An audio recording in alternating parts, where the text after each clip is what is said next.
Welcome in, ladies and gentlemen, to another edition of the On the Pony Express podcast. Happy Monday.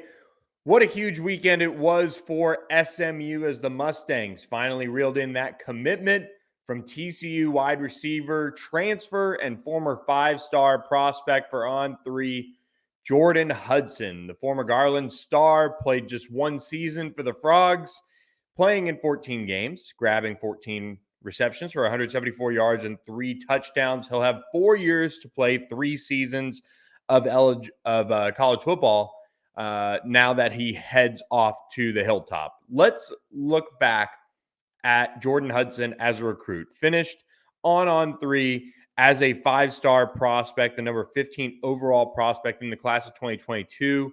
Very smooth route runner, a guy who isn't going to light up the stopwatch by any means, but is very natural catching the football. I think that's what I remember most about him as a pass catcher coming out of Garland. And look, caught touchdowns on 22 of his 67 receptions, so very productive in that regard. Had over 1,000 yards, had nearly 3,500 yards receiving throughout his high school career.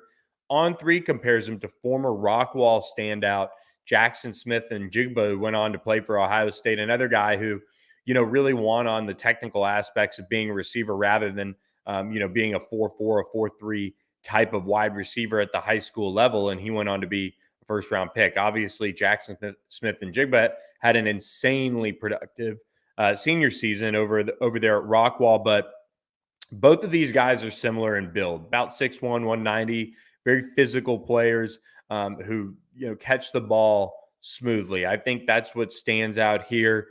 Jordan Hudson is going to be a guy that can help you pick up first downs. He's very, very good in the short to intermediate game. He has that ability to make contested catches down the field. He doesn't have that elite verified speed as a senior that we like to see from players, but did run a relatively respectable 11.34 as a junior and triple jump 45.7. So he does have some track, at least verified times. That 11.34 is not something that is going to really make you go, wow. But as far as what he could have done as a senior, we'll never know. But he has shown the ability to have a trait that I think is tough to measure, which is he plays a little bit faster than I think he runs in the verified setting. And we saw that as a senior. That's why On3 bumped him all the way up to the number 15th overall prospect in the country when he came out of Garland.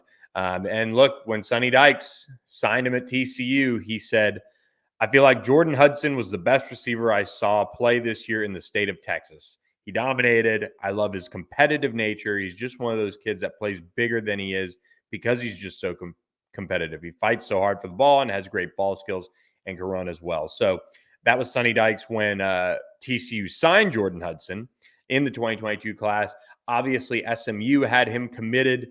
He was committed to OU early on in his recruitment as well before the Mustangs landed that commitment. Obviously, Sonny Dykes left for TCU, and he was one of those guys that ended up heading off to Fort Worth. Chase Biddle. You also had Michael Abukin Okoye, who went over there as well. But Jordan Hudson is a prospect that when you look at it, and it was funny, you sign a five-star, right? And a guy who finished on the industry ranking as a top 100 prospect and a top 10 wide receiver.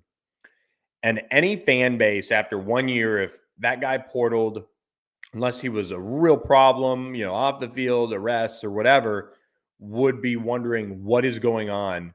Why are we losing a key piece to the future? Well, the spin zone out of Fort Worth on this one is just kind of chef's kiss, because you look at wide receivers and very few of them can come in and play at such a high level that they get, day one starter reps.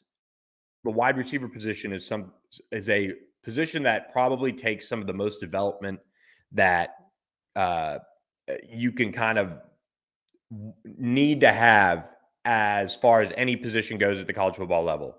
you can be an offensive lineman who comes in and needs to gain 60 pounds. But as far as truly perfecting your craft, wide receiver is probably one of the toughest positions to get somebody to contribute early on. You look at Rashee Rice as a freshman, 400 yards, 1 touchdown.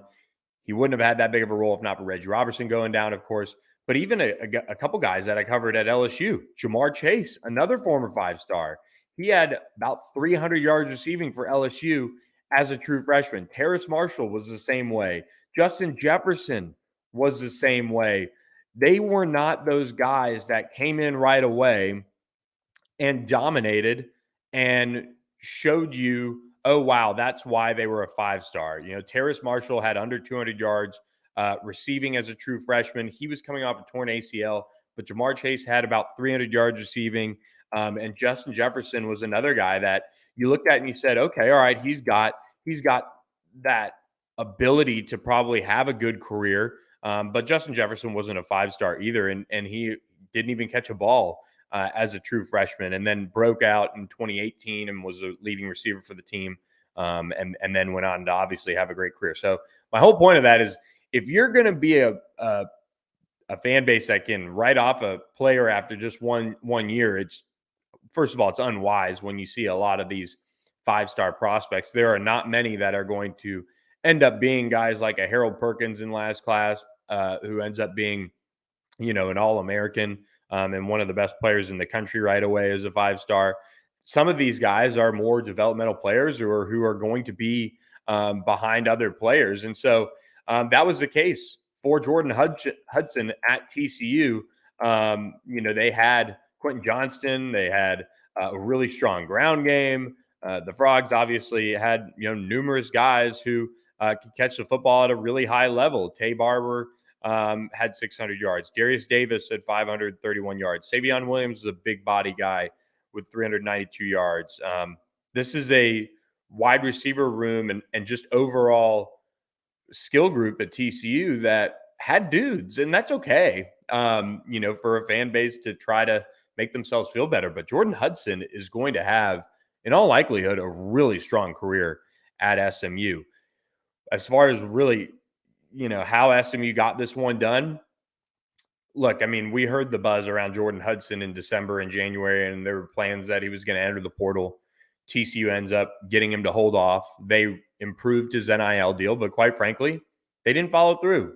They were able to check some boxes on it, but in terms of what they overall wanted to do for Jordan Hudson, just wasn't the case that they were able to follow through with that. And so he ultimately entered the portal looking for a new home, and decides on SMU. And we've seen the spin kind of out of Fort Worth is, like I said, it's chef's kiss. I mean, Jordan Hudson was quote unquote on the market so long that we even saw concerns about academics start to rise out of Fort Worth. So not the case. Jordan Hudson had a plan as far as when and how he wanted to do this. And he had circled his official visit weekend, which was this past weekend, as the time that he was going to do it. And lo and behold, he does just that. Now, once again, you get into, oh, did SMU tamper and things like that? And quite honestly, no, SMU didn't have to tamper. And quite honestly, it was a situation in Fort Worth with Jordan Hudson that he was going to be on the move no matter what after this spring. And so that is really how well known their botching of his overall just development and his path is. He was going to leave Fort Worth no matter what. And SMU has a loaded wide receiver room, and they decided, you know what, we need another high quality prospect to bring into this room, and that's Jordan Hudson. And this makes a lot of sense. He's got a lot of ties to the SMU staff, a lot of people that he's known for a long time, guys like Keenan Hall, Scott Natty, obviously Rob Likens and Rhett Lashley knew him as well as he was going up through the recruiting process. And I just think, he ends up going to TCU, made a lot of sense. And I mean, I wasn't even mad when any of those, you can't really be mad when those recruits, when Sonny Dykes left, end up at TCU. Most recruits commit to a coach. So when Chase Biddle, when Jordan Hudson, when Abukin Okoyoide end up going to TCU, it's business. It just happens. It's not something you can even get should get mad about. You get mad about it from the perspective of you lose out on multiple really impressive prospects for your program.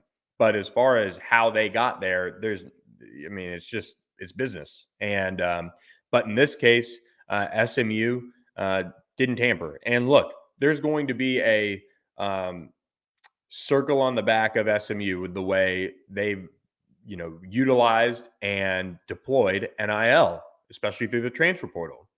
But at the same token, TCU has just as much of a crosshair on their back too. Jack Besh transfers from LSU. Lo and behold, as soon as he entered the portal, everyone knew he was going to TCU. How does that happen? Tommy Brockermeyer, same story. JoJo Earl, same story. How do those things happen? It's just kind of the way business goes down in the transfer portal nowadays. So, and it's funny, even TCU, a lot of TCU people were talking about the Horned Frogs ending up reporting SMU with how they've handled Jordan Hudson or Kyron Chambers as well. We've not seen that happen, and I wonder why. It's because there are skeletons in the closet from when Sonny Dykes left SMU and went to TCU. So this is how business is conducted in the transfer portal. SMU obviously brought Jordan Hudson in on his official visit. He was being courted heavily by Auburn, by Arizona State. Oklahoma was even involved as well. TCU obviously wanted him back as well. But ultimately, he ends up taking his talents back to the Dallas area, where he's going to be right in contention to start opposite of Jordan Curley in this wide receiver room. I think you look at this group now, and we've talked about SMU wanting to add another receiver for a while. They have Jordan Curley, who I think had a terrific spring and is going to be this season's star receiver in all likelihood for SMU. You have Roderick Daniels and Jake Bailey in the slot.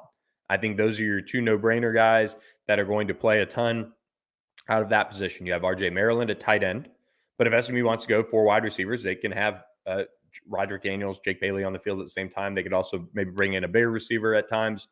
They can do a bunch of different things because now you have really, I would say, a trio of true contenders to start at the other receiver spot. Moochie Dixon, Keyshawn Smith, and Jordan Hudson now. Romello Brinson made some nice noise in spring, but I just feel like he's going to be somebody who is going to continue to kind of develop and need to keep putting the right steps in order to take that next step to starting. But Moochie Dixon had a terrific spring. Might have had, as far as relative to expectations, probably had the best spring out of all the receivers.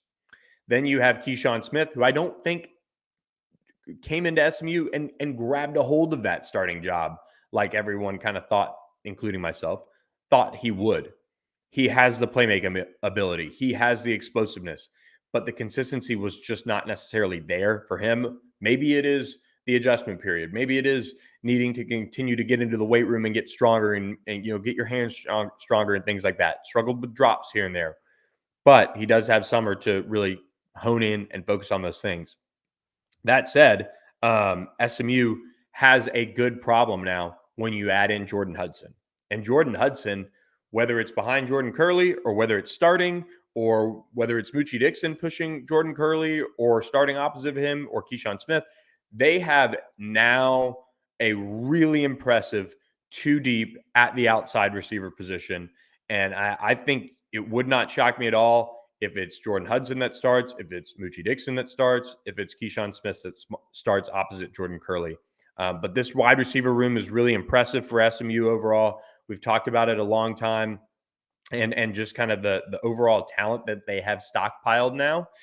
But Jordan Hudson is really the exclamation point on this group. He's a guy that, look, if he's not starting this year, he's playing a lot, and he's contributing in a big way, I would think, in certain moments for SMU.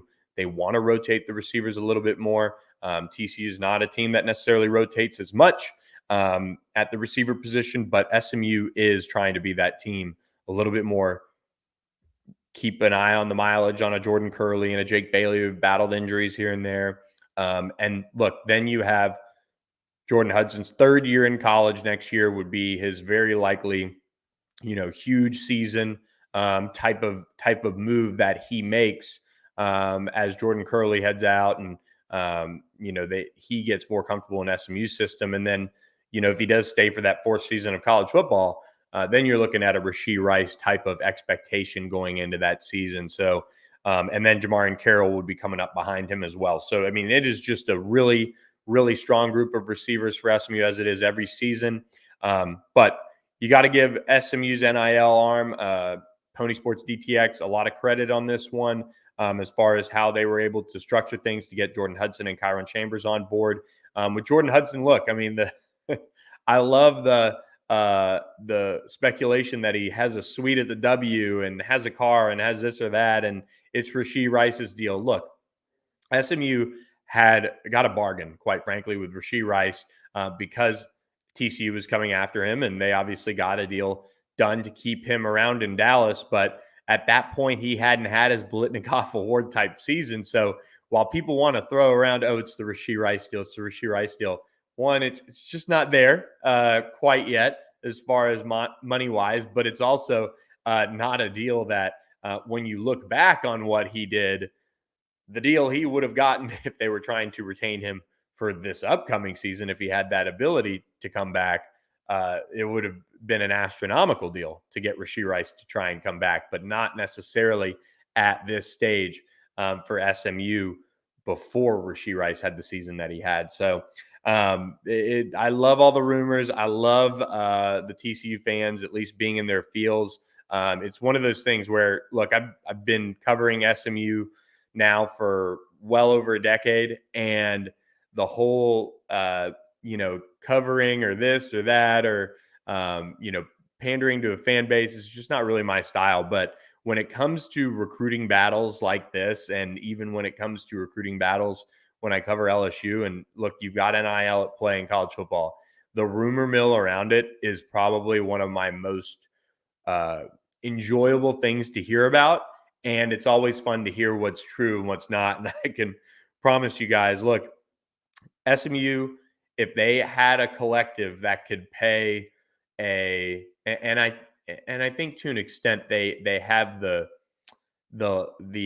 strength to do this, but SMU is also rather wise when it comes to NIL and distributing its resources. So the whole 20, I think I saw 25K a month, a car, suite at the W, all this stuff. It's like I don't know. It's like a fishing story. The fish just keeps getting bigger each time you tell it.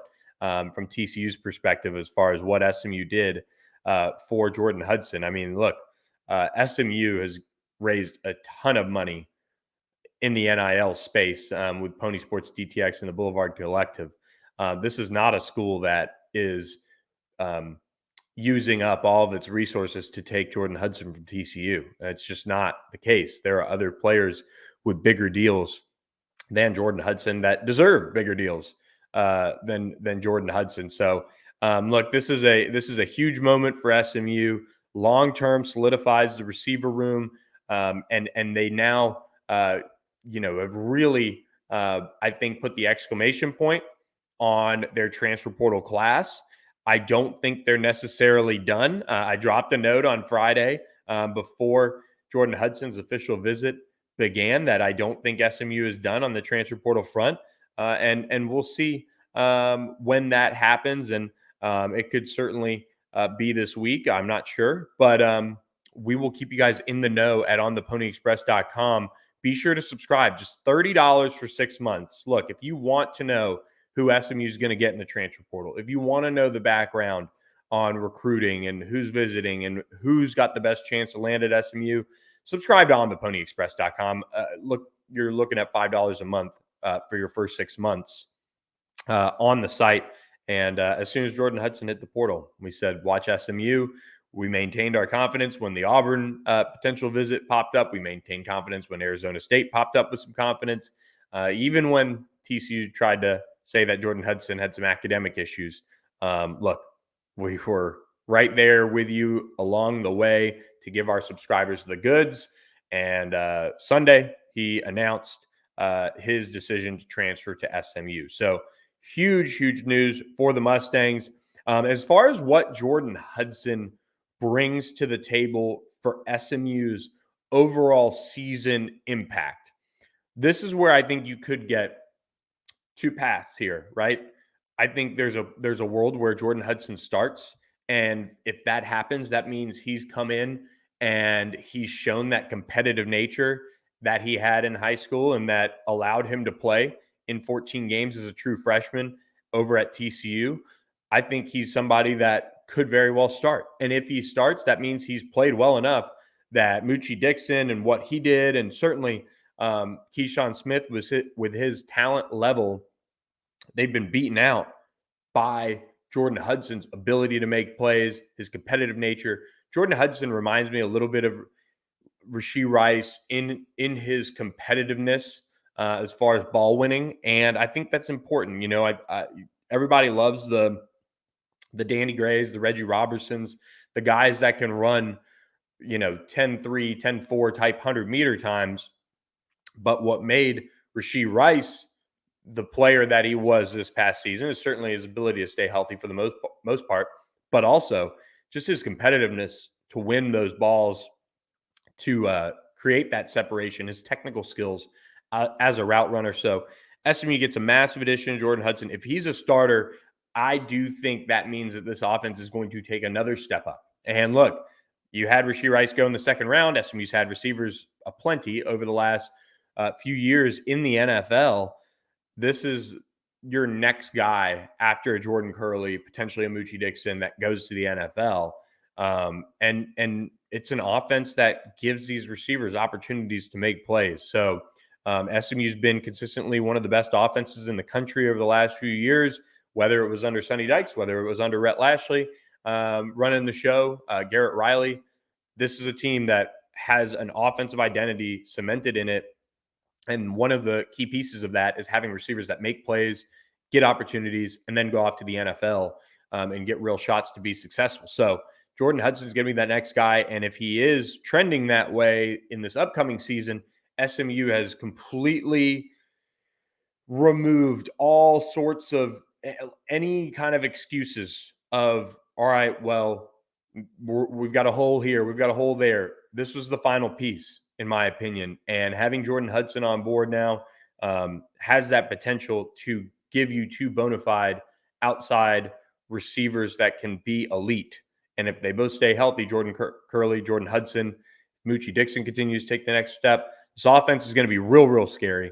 In 2023, it'll just be on Preston Stone to get it all done and move the chains and keep this offense humming like it has over the past few years. That'll be the key for all of this is Preston Stone figuring out how to make this Lamborghini purr on Saturdays this fall and a couple of midweek games, but Saturdays, especially this fall.